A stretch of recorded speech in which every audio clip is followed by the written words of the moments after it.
Muy buenas tardes. El día de hoy vamos a continuar con las clases de otorrinolaringología. Esta tarde hablaremos sobre la patología infecciosa de la amígdala palatina.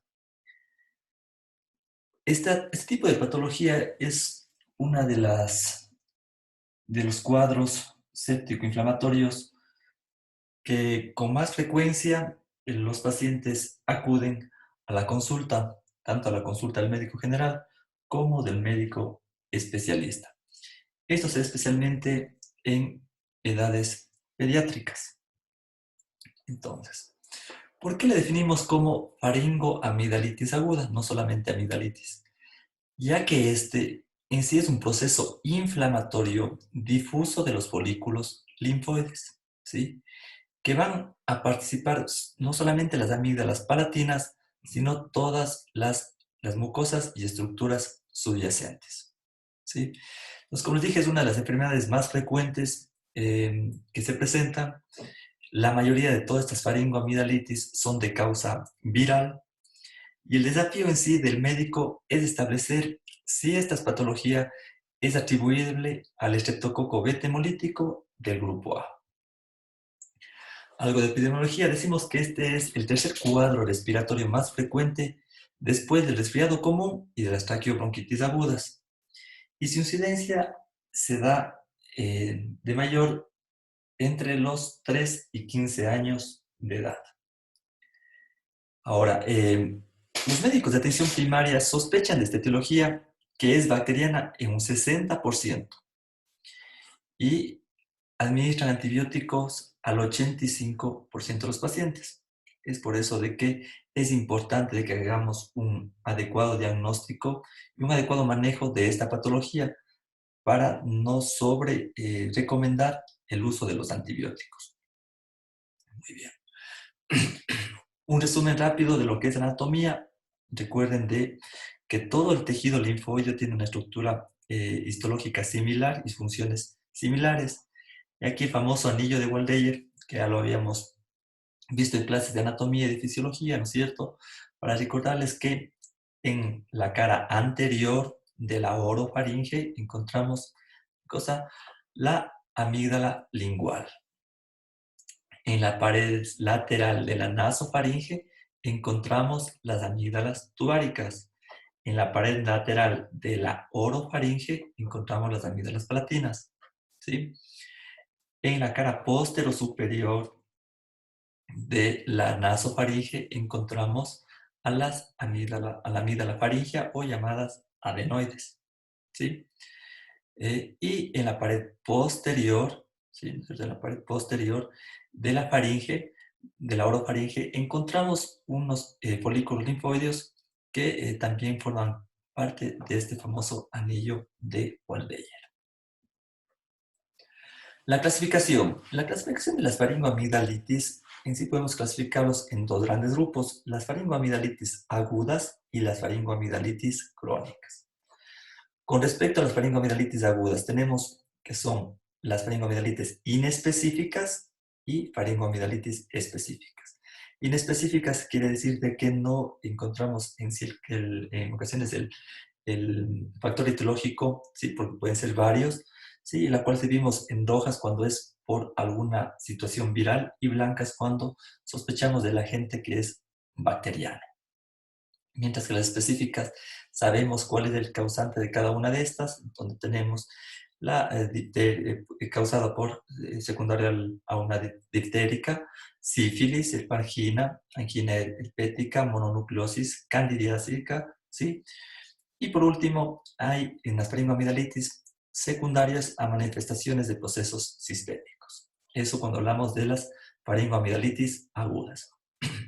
Mientras que las faringoamigdalitis crónicas tenemos a la hiperplasia o hipertrofia de la amígdala faríngea, a las amigdalitis a repetición, ¿sí? Las famosas amigdalitis crónicas a repetición. Y aquí nos falta también colocar la hipertrofia de las amígdalas cuando tienen criptas, son crípticas, y forman los famosos tonsolitos. Entonces, esta clase vamos a hablar de las faringoamigdalitis agudas inespecíficas. Entonces, la etiología ¿sí? Tenemos etiología que puede ser bacteriana, ¿sí? Entre los más frecuentes tenemos Streptococcus pyogenes, Haemophilus influenzae, Streptococcus pneumoniae, Staphylococcus aureus y Moraxella catarrhalis. Tenemos también que puede ser una etiología viral, que es lo más frecuente, ¿sí? Que hablamos más o menos de un 80%, que es causada por los virus, los frecuentes rinovirus y coronavirus. También existen procesos no infecciosos que pueden causar, ¿no es cierto?, este tipo de etiología, como las faringitis agudas secundarias a enfermedades nasales como alergia o rinosinusitis, secundarias a enfermedades autoinmunitarias o secundarias a traumatismos, quemaduras, medicamentos, uso de tabaco o uso de marihuana. Y también tenemos faringoamigdalitis secundario a agentes micóticos, ¿sí? Como son los hongos, y frecuentemente la Candida albicans tenemos en este grupo. Y estos se presentan con mayor frecuencia en pacientes que se encuentran con alguna inmunodepresión. Entonces, las faringoamigdalitis agudas inespecíficas, vamos a hablar de las famosas rojas o llamadas víricas, ¿sí? Como les dije, son las más frecuentes, aproximadamente a un 70 o 85% son causadas por una etiología viral, en donde incluye una faringitis catarral con mucho eritema, ¿sí? Los síntomas acompañantes de este tipo de patologías va a estar acompañado por rinorrea, tos, mialgias y puede existir un tipo de febrícula. No es muy común que en estos pacientes presenten adenopatías y rara vez vamos a encontrar una leucocitosis en caso de que hagamos algún tipo de biometría hemática. Lo que sí es frecuente al examen físico al hacer una faringoscopía, que vamos a encontrar en ocasiones úlceras o vesículas en la cavidad oral, especialmente cuando existe un gran edema a nivel de la úvula, podemos encontrar úlceras a nivel del paladar blando. Y un exantema de características virales igual a nivel de orofaringe. Como podemos ver, puede existir gran eritema, las amígdalas pueden ser hipertróficas, pueden comenzar a tener un desarrollo, un crecimiento, ¿no es cierto?, secundario a la infección, la úvula, una gran inflamación, ¿sí? Pero como podemos ver en esta imagen, existe ausencia de exudado blanquecino, ¿sí?, a nivel amigdalar. Por eso se le llama las faringoamigdalitis rojas a las faringoamigdalitis que son de causa viral. Su etiología principal es el rinovirus, el adenovirus, ¿sí? Y la influenza A y B, que cuando es causado por ese tipo de virus, la sintomatología es un poco más intensa, especialmente en los niños. Cuando afecta el adenovirus, puede existir concomitantemente problemas a nivel conjuntival, ¿sí?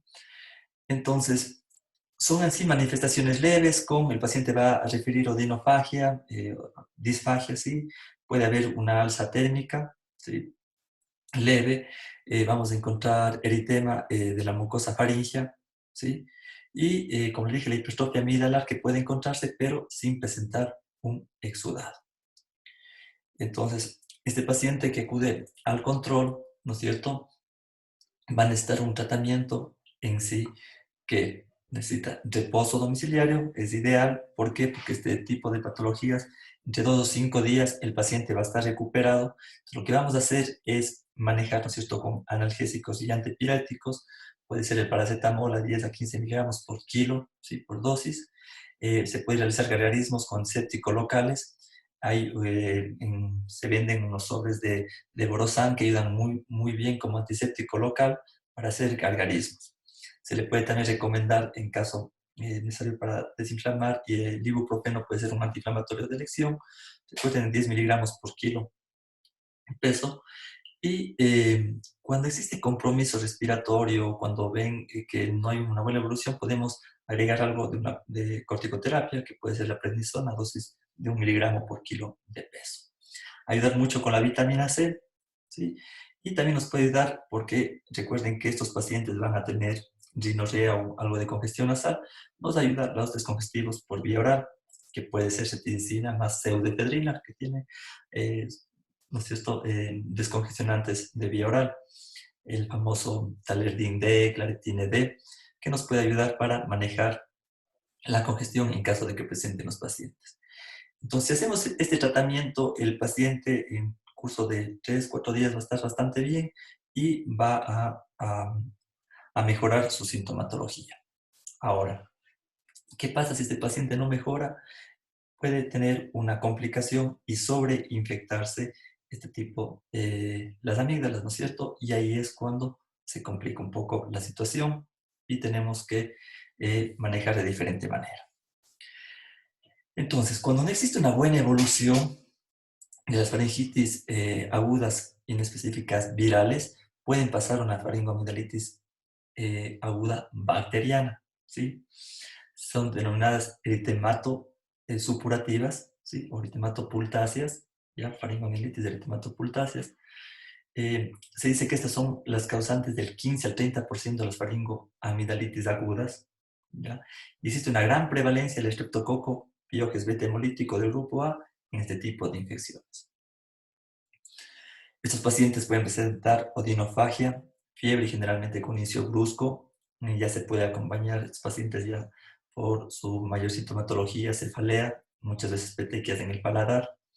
Aparecen adenopatías cervicales a nivel anterior, cervical anterior, y si hacemos una biometría podemos encontrar ya una leucocitosis y en ocasiones podemos encontrar un rash escalitiforme en los pacientes. Como pueden ver ustedes aquí, las características de las amígdalas, aparte de su hipertrofia, de su eritema, de su congestión, se puede ver que ya se encuentran supurativas, ¿sí? Con goteo retronasal y eritema también en la pared posterior de la faringe. Entonces, como les dije, vamos a hablar ahora de lo que es la faringoamigdalitis estreptocócica, que es la que más frecuente se puede dar, ¿no es cierto? Y la que nos puede traer bastantes complicaciones, o llamado eritemato pultáceo. Se dice que es la infección bacteriana más habitual en el ser humano y en sí se diferencian 3 tipos de estreptococo. El alfa, que este tipo de estreptococo produce hemólisis completa, el beta, que es el que más agresivo, ¿no es cierto?, que tiene una actividad hemolítica debido a la presencia de la estreptolmicina o IS. Y existe el subtipo A, que posee una capacidad de producir reacciones inmunopatológicas a distancia. Y el gamma en sí, que no tiene capacidad hemolítica. Entonces vamos a hablar sobre la faringoamigdalitis estreptocócica. El agente principal, estreptococo, Pyogenes o estreptococo beta hemolítico del grupo A, es importante porque puede darnos complicaciones no supurativas como es la fiebre reumática y la glomerulonefritis, gracias al mantenimiento de excelentes antibióticos que tenemos ahora y por el adecuado manejo, ha disminuido bastante este tipo de complicaciones como la fiebre reumática y la glomerulonefritis. Casi ya no vemos en nuestro medio, pero puede darse. La incidencia más alta está entre los 5 y 15 años de edad, con un 33 a 55%, y el periodo de incubación es de 3 a 5 días, por eso es muy importante que pacientes que lleguen a su consulta y que ustedes valoren, hacen un examen físico y diagnostican de una faringoamigdalitis viral, es importante al paciente llamarlo en 48 o 72 horas a su consulta para controlarle. ¿Por qué? Porque puede que llegó a su consulta y el paciente estuvo en su periodo de incubación. Si ustedes no le llaman al paciente, el paciente va a empeorar y se puede complicar su situación. Pero si ustedes le llaman al control, van a volver a valorar a ver si tuvo una evolución favorable o si se complicó y ya vemos este tipo de lesiones a nivel de orofaringe. A nivel amigdalar, la supuración a este nivel. Tal vez se dice que muchos de estos pacientes tienen estas infecciones secundarias a unas formas epidémicas. Quiere decir de que muchos niños que se encuentran en instituciones, en guarderías, que se encuentran encerrados, ¿no es cierto?, tienen este tipo de infecciones y se contagian rápidamente. Perfecto. Con respecto a los síntomas, existen síntomas característicos que vamos a encontrar en la faringitis estreptocócica, en los cuales, como habíamos hablado, es un inicio de dolor súbito, dolor al deglutir, odinofagia, odinodisfagia, ¿no es cierto? Alza térmica, más de 38 grados centígrados, cefaleas y en ocasiones puede presentarse dolor abdominal, especialmente en los niños. Esos son los síntomas. Son los signos, vamos a encontrar un eritema y un exudado faringoamidalino, podemos encontrar petequias a nivel del paladar, un rash y adenopatías cervicales. Pero cuando existe rinorrea, tos o diarrea no son característicos síntomas, pensamos más en un cuadro viral. O si existe estomatitis, úlceras o conjuntivitis, pensamos más en un cuadro viral. ¿Sí? Entonces es importante para que vayan diferenciando los síntomas que vamos a encontrar en cada una de estas patologías. Centur hizo unos criterios, bueno, aquí vamos a encontrar los criterios modificados, para ver cómo actuamos en la actitud terapéutica. ¿A qué paciente si sospechamos de una faringoamidalitis, tenemos que iniciar un tratamiento antibiótico inmediato o podemos esperar a hacer un control, ¿sí? O hay que hacerle un test, depende cómo se encuentren sus síntomas. Entre los síntomas y signos tenemos eh, cinco signos y síntomas que son importantes que vamos a valorar, en la cual a cada uno de estos vamos a darle un punto, en los cuales son fiebre más de 38 grados centígrados, damos un punto. Ausencia de tos, se da un punto. Adenopatía anterocervical dolorosa, un punto. Inflamación o exudado amigdalino, un punto. Y si tiene entre 3 y 15 años, un punto. Si tiene más de 45 años, se le resta un punto. Perfecto. Entonces, pacientes que tengan entre 0 y un punto de estos síntomas, no se da antibiótico ni se realiza ningún test complementario. Se le mantiene observación 48 a 72 horas, volvemos a hablar al paciente a ver si estos síntomas han empeorado. Si al sumar los puntos presente entre 2 y 3, se debe realizar un test de diagnóstico rápido, que vamos a explicar qué es lo que es este test de diagnóstico rápido, y si sale positivo se da antibiótico. Pero si tenemos más de 4 puntos en esta escala, se inicia un antibiótico y se puede o no se puede realizar un cultivo acompañante. Ahora, es importante recalcar que antes de iniciar el tratamiento antibiótico, hay que hacer el cultivo en caso de que necesitemos hacer el cultivo. ¿Cuándo hacemos un cultivo a los pacientes? Cuando tengan pacientes amigdalitis a repetición, no mejoran con el tratamiento, ¿sí? Entonces es necesario hacer un cultivo para ver qué bacteria o si la bacteria que encontramos se encuentra resistente al antibiótico que vayamos a recomendar. Perfecto. Entonces, tenemos en el diagnóstico criterios clínicos que habíamos hablado de los criterios de Centor y exámenes complementarios. En los exámenes complementarios tenemos primero el test de detección de antígeno rápido, es el RATS, ¿sí? Es un test de aglutinación o inmunoensayo enzimático. En los laboratorios encontramos unas tiras de más o menos así es como se ven las tiras de reacción del test de detección de antígeno rápido, ¿sí? En donde eh, nosotros tenemos bueno, esto se hace en laboratorio, pero el paciente va y en el laboratorio con un hisopo realiza, ¿no es cierto?, un hisopado a este nivel, a nivel amigdalar, a nivel de pared posterior de faringe y a nivel pilar anterior de orofaringe. Es importante estos lugares donde se hace un hisopado. Y se coloca en estas tiras. Entonces, si aquí solamente sale una rayeta roja, es negativo el test, y si sale una raya roja y una raya azul, el test es positivo. ¿Sí? Y otro de los criterios clínicos que tenemos que realizarlo, ¿sí?, es el cultivo faríngeo, que es más efectivo ya que el test de detección rápida, ¿sí? Pero el inconveniente es que los resultados vamos a tenerlos a 18 a 48 horas, ¿sí? Ahora, ninguno tal, ni el test de detección rápida ni el cultivo faríngeo no diferencian la infección aguda de una infección crónica, ¿sí? Lo que nos indican, en este caso, es de que existe el estreptococo y acá lo que nos indica es de que vamos a saber qué bacteria es la que está afectando y, bueno, si hace el antibiograma, saber qué antibiótico tenemos que utilizarlo, ¿ya? Pero es mucho mejor el cultivo, pero como les dije, el inconveniente es de que los resultados recibimos a las 18 y 48 horas. Por eso, cuando, según los criterios de Centor, tengamos más de 4, ¿no es cierto? Según los síntomas y signos, hacemos el cultivo faríngeo y luego de eso podemos empezar el tratamiento antibiótico hasta tener el resultado del cultivo de orofaringio. Entonces, en este algoritmo, ¿sí? Es importante que lo valoren esto. Entonces, clínica de una faringoamigdalitis aguda.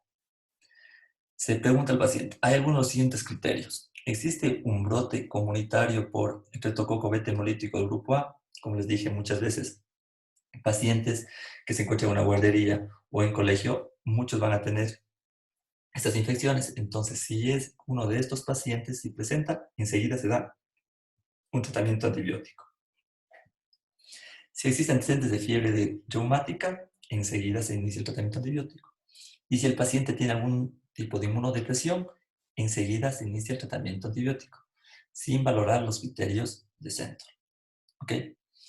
Ahora, si no existe ninguno de estos criterios, entonces hay que valorar, como le dije, los criterios de Centor. Si existe fiebre superior a 38, adenopatías cervicales, sudado faringoamidalar, valorar la edad, ¿no es cierto?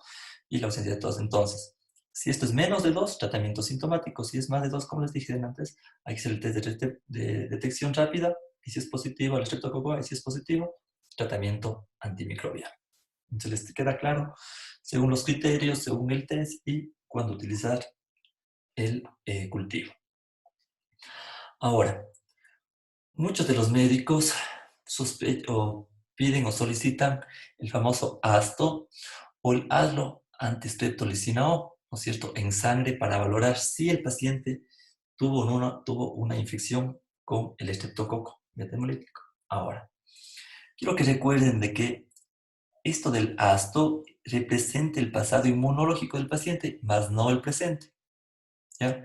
Entonces no tiene un rol con la faringitis aguda estreptocócica. Lo único que vamos a saber es si el paciente tuvo o no tuvo una infección con algún estreptococo alguna vez en su vida. Entonces, vean este cuadro que es muy interesante. Digamos que el paciente tuvo la infección el día 0. A la semana después, recién comienza a elevarse el, el título del asto. ¿Sí? Recién comienza a elevarse. ¿Qué es lo que pasa con los médicos o con algunos colegas? El paciente tuvo una infección, ¿qué hacemos? Damos un tratamiento. Y lo que muchas veces hacen, para ver si ya te curaste, ¿qué voy a hacer? Voy a pedirte un asto. Y le piden al mes. Vean cómo está el mes. Casi llegando al pico máximo. Entonces, ¿qué pasa? Ah, no, no te infectaste o sigues con la infección, estás más complicado, voy a agregarte más antibiótico o más dosis de penicilina y comienzan a atormentar mucho al paciente. Si nos damos cuenta, al mes casi llega al pico máximo, a 5 semanas llega al pico máximo, y este comienza a descender lentamente y desciende completamente al 6.º mes. Entonces, igual, médicos que a veces hacen esto, ¿cierto? Al mes le hacen el asto, ven que está elevadísimo, le ponen penicilina, al siguiente mes nuevamente le vuelven a hacer, ven que sigue con una infección y le meten al paciente, vas a tener glomerulonefritis, te van a complicar tus riñones, te van a complicar tu corazón. Entonces no tenemos que meter miedo y saber cómo actúa el asto y saber cuándo tenemos que pedirlo en caso de que lo queremos solicitar. ¿Sí? Yo esto pido mucho a pacientes que tienen faringoamigdalitis crónica, pero saber cuándo se infectó y cuándo tengo que pedir. Entonces, si se infecta, tengo que pedir al 5.º o 6.º mes a ver cómo está, ¿sí?, el nivel del astro. Okay, esto quiero que les quede súper claro. Esto ya igual lo discutiremos luego, ¿sí?, en los foros. Perfecto. Ahora, con el tratamiento es muy importante hidratarle al paciente. Recuerden que el alza térmica, especialmente a los pacientes pediátricos, les puede deshidratar y esto complicar mucho al paciente. Es importante controlar el dolor, la alta térmica. Podemos combinar un analgésico y con un AINE, ¿no es cierto? Puede ser el paracetamol y el ibuprofeno en caso de los niños, analgésicos y antipiréticos, para ir controlando. El corticoides sí van a ayudar mucho a mejorar la sintomatología, disminuir el edema faríngeo y en sí tiene escasos efectos adversos, pero hay que dar las dosis justas y necesarias. Si damos prednisona, 1 miligramo por kilo de peso, en dosis decrecientes. máximo de 5 a 7 días, no más, que el paciente se va a mejorar mucho. Eh, con respecto al tratamiento antibiótico, bueno, es importante dirigir los patógenos aeróbicos asociados con la amigdalitis, el estreptococo beta hemolítico de grupo A. La penicilina sigue siendo el fármaco de elección, pero desde mi punto de vista, yo a mis pacientes ya no les recomiendo penicilina, aunque sigue siendo el fármaco de elección. Inyectarles una dosis de penicilina para mí me parece, especialmente a los niños, como que les muy, no sé, muy agresivo por el pinchazo, por el dolor que causa. Entonces, yo recomiendo en todo caso las penicilinas, pero vía oral, ¿no es cierto? Tenemos la amoxicilina, la ampicilina, que va bastante bien. Pero si nosotros sospechamos ya que existe una flora productora de beta-lactamases, que muchas veces no solamente está el estreptococo, sino está eh, mezclado con otro tipo de patógenos, especialmente cuando son faringoamidalitis de repetición, entonces tenemos que dar eh, algún fármaco que destruya a este microorganismo productor de beta-lactamases. Entonces ya tenemos la amoxicilina más ácido clavulánico, ampicilina más IBL, ¿no es cierto? Entonces que nos puede ayudar en el tratamiento de elección y también siempre ver que cumplan el tratamiento terapéutico. Entonces, para mí, como dije, bueno, sigue siendo la dosis de elección, pues les puse aquí la penicilina, que puede ser 1.200.000 en los niños o 2.400.000 en los adultos, pero para mí las aminopenicilinas va mucho mejor, amoxicilina, ampicilina, la amoxi siempre dosis altas, 80-90 miligramos por kilo de peso, ¿sí? Y cuando ya un paciente que ya fue tratado, siempre consulten si ya recibió tratamiento, eh, para que no dar el mismo tratamiento o aumentar en ocasiones un inhibidor de metalactamasas, como es el ácido clavulánico, amoxi más ácido clavulánico. Dosis altas igual, y es importante darle por 10 días de tratamiento, no menos, para que no existen recidivas, ¿sí? Altetrazeba, la cefalosporina, la cefuroxima, insisto, una muy buena opción. Vía oral, macrólidos, insisto en no dar la citromicina, pero sí podemos dar la claritromicina. Todos estos tratamientos tienen que ser mínimo por 10 días y siempre en 48 a 72 horas controlar al paciente para ver de que esté haciendo un buen efecto y que no exista complicaciones luego, ¿sí? O en caso de que tengamos que empezamos con amoxicilina, controlamos al tercer día, el paciente sigue mal, no vemos una buena evolución, aumentamos amoxicilina ácido clavulánico, controlamos en 48 horas. Si está evolucionando bien, perfecto, pero si no evoluciona bien, al quinto día podemos hacer una rotación y valorar otro tipo de tratamiento, ¿sí? Perfecto. Sobre las complicaciones, como ya habíamos hablado, las no supurativas que son muy escasas, la nefritis o la fiebre reumática, ¿sí? Y las supurativas que sí se dan, todavía se ve bastante, especialmente este que está marcado, el absceso periamigdalino, que vamos a ver que es muy importante que sepan diagnosticar y que lo sepan tratar, porque esto lo van a ver frecuentemente. El absceso paraamigdalino o retrofaringio se ve en menor cantidad, la linfadenitis cervical y además abscesos cervicales también se ve muy poco, porque, como digo, los antibióticos, si se maneja de una manera adecuada, casi no se ve este tipo de complicaciones.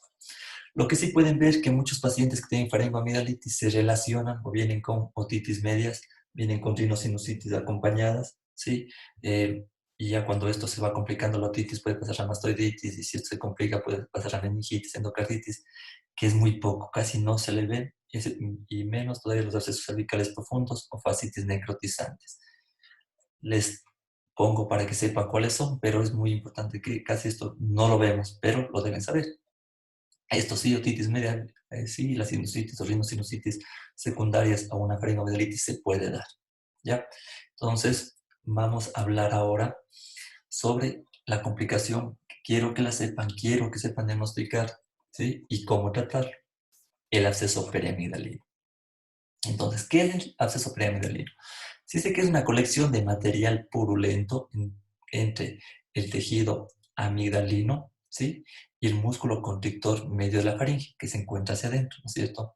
Entonces, si nosotros nos acordamos de anatomía, vemos aquí la úvula, al lado derecho vemos el pilar anterior, algo de la amígdala. Pero ¿qué pasa aquí? Vean el abultamiento que tenemos, ¿sí? como vemos cómo el pilar anterior se encuentra desviado y rechaza el gran crecimiento de la amígdala, rechaza la úvula hacia el lado opuesto, ¿sí? Entonces el paciente siente que tiene una masa dentro de la cavidad oral, ¿no es cierto? Con gran odinodisfagia, con disfagia, con una fiebre demasiado alta, con una otalgia referida, halitosis, trismus, un gran dolor a nivel regional del cuello, ¿sí? Entonces el paciente aquí está muy complicado. Son pacientes que comenzaron con su faringoamigdalitis. Muchas veces los pacientes se automedican, se van a la farmacia a comprar algún medicamento, no les va bien, se van de algún médico, damos tratamientos, a veces no las dosis necesarias, o el paciente en sí no va donde el médico y viene cuando ya está con tipo de complicaciones.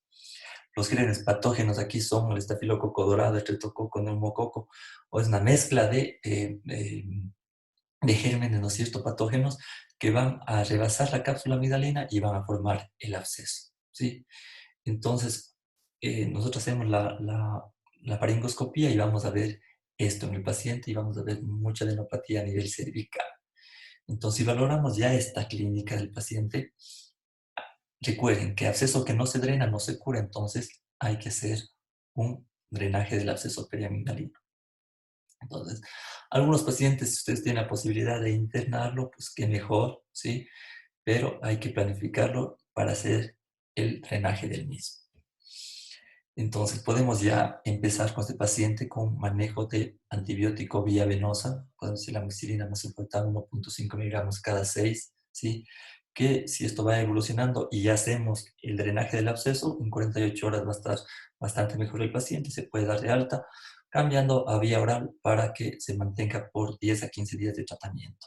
Alternativas, cefalosporinas o la clindamicina también vía venosa, desde 20 por kilo por día. Es una opción en tratamiento farmacológico. Como está ingresado el paciente, analgésicos antiinflamatorios vía venosa, puede ser Dolgenal, puede ser metamizol, ¿sí? Corticoides también ayuda bastantísimo a desinflamar esto, ¿sí? Y a calmar el dolor secundariamente, ¿ya? Y quirúrgico, como les dije, el drenaje es importante que se debe hacer a este paciente para mejorar y también es indicación de realizar una amigdalectomía. Entonces, esta amigdalectomía se puede hacer en caliente, es decir, en el momento que se drena, pasamos a quirófano y retiramos la amígdala. O se puede hacer en frío, una vez que se drena el absceso, esperamos por lo menos un mes, llamamos al paciente para planificar su amigdalectomía. Pero es una indicación de realizar eh, el absceso periamigdalino, una intervención quirúrgica como es la amigdalectomía para evitar recidivas del absceso. Ok. Entonces, tenemos lo que vamos a utilizar para hacer el drenaje, así que ustedes cuando estén, si están en su consulta externa, con médicos generales lo pueden tener, ¿sí? Sí. Eh, lidocaína en spray, ¿sí? Silocaína con epinefrina también inyectable, una aguja para colocarla, para drenar, perdón, para hacer la punción inicial, ¿sí? Con una aguja grande, que puede ser la 18, la 16, que sea ancha, ¿sí? Y un bajalenguas, ¿ya? Entonces aquí vamos a ver en este paciente cómo están colocando primero un poco de silocaína con epinefrina, preparándole al paciente, antes de eso se coloque en spray, ¿no es cierto? Para que el paciente no tenga mucho dolor en el momento de realizarlo. Y como pueden ver aquí la silocaína se le coloca por encima del pilar anterior, ¿sí? Para ayudar un poco a calmar el dolor. Ahora existen pacientes de que, aunque se le coloque la silocaína con epinefrina, no, igual van a tener un dolor así de intenso. Mejor su compañero hizo un adecuado video, vamos a irles explicando lo que vemos en el drenaje, una vez que se ha hecho la colocación de silocaína con epinefrina. Entonces tenemos un baja lengua, ¿no es cierto? Y aquí como pueden ver, con una aguja lo que estamos buscando, el lugar más, que tenga mayor fluctuación del absceso para drenarlo y para saber si estamos en el lugar adecuado. Entonces, vean, ingresó y se comienza a drenar ya la secreción. Entonces, en sí, hacemos el diagnóstico efectivo de que sí hay un absceso periamigdalino, ¿sí? Y en este lugar, ¿sí? Es donde se va a hacer la incisión para drenar al absceso.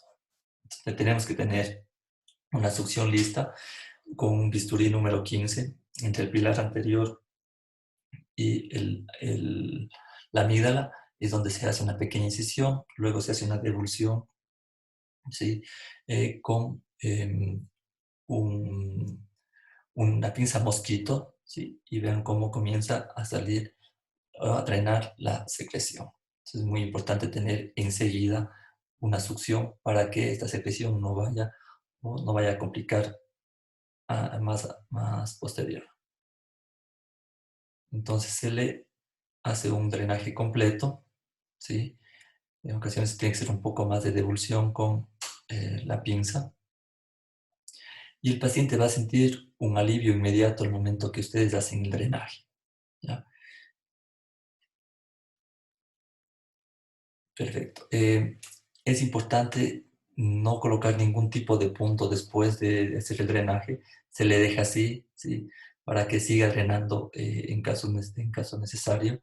Entonces, una vez que se drenó y con el tratamiento antibiótico y los analgésicos, y antiinflamatorios y corticoides que habíamos recomendado, esto va a mejorar muchísimo. El paciente va a recuperarse de una manera rápida.